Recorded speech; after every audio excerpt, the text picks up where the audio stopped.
ছত্রছায়ায় যারা কিশোর গ্যাং গড়ে তুলেছে এর চিরতরে কবর রচিত হবে ইনশাল্লাহ। আগামী 12ই ফেব্রুয়ারি আমাদের বহুল কাঙ্ক্ষিত ত্রয়োদশ জাতীয় সংসদ নির্বাচন অনুষ্ঠিত হতে যাচ্ছে। আমাদের প্রথমত এই নির্বাচন সাধারণ কোনো নির্বাচন নয়, বরং এই নির্বাচনের সাথে আরেকটি নির্বাচন আছে, সেটা হচ্ছে গণভোট।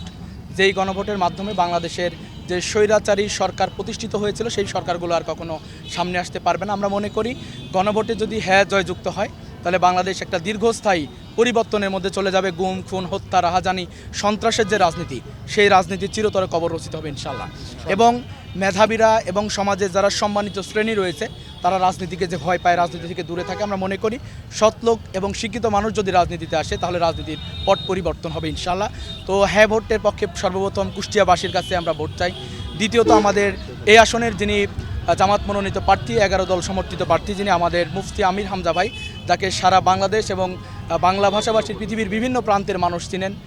তিনি একজন বিশিষ্ট আলেম এবং আমরা মনে করি যুব সমাজের হৃদয়ের স্পন্দনে পরিণত হয়েছে যারা, তাদের মধ্যে অন্যতম আমির হামজা ভাই। এবং কুষ্টিয়া 3 আসন, যে আসন থেকে তিনি নির্বাচন করছেন, এখানে গুরুত্বপূর্ণ এই আসনটি অন্যতম কারণ হলো এখানে একটি বিশ্ববিদ্যালয়, মেডিকেল, এরপরে এখানে গুরুত্বপূর্ণ যে স্থাপনাগুলো আছে, এরপরে শহর পুরোটাই এই আসনের ভিতরে।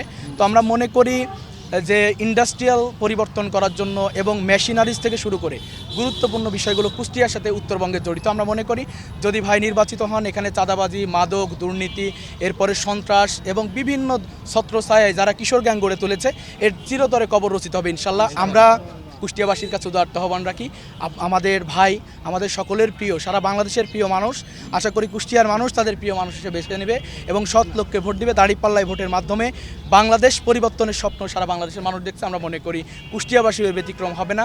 কুষ্টিয়ার যুব সমাজ, আমাদের বোনেরা, আমাদের মায়েরা ইনশাল্লাহ তাদের বিরুদ্ধে কাপড় খোলার যে বক্তব্য দিচ্ছে যারা, তাদের বিরুদ্ধে অবস্থান নেবে ইনশাআল্লাহ।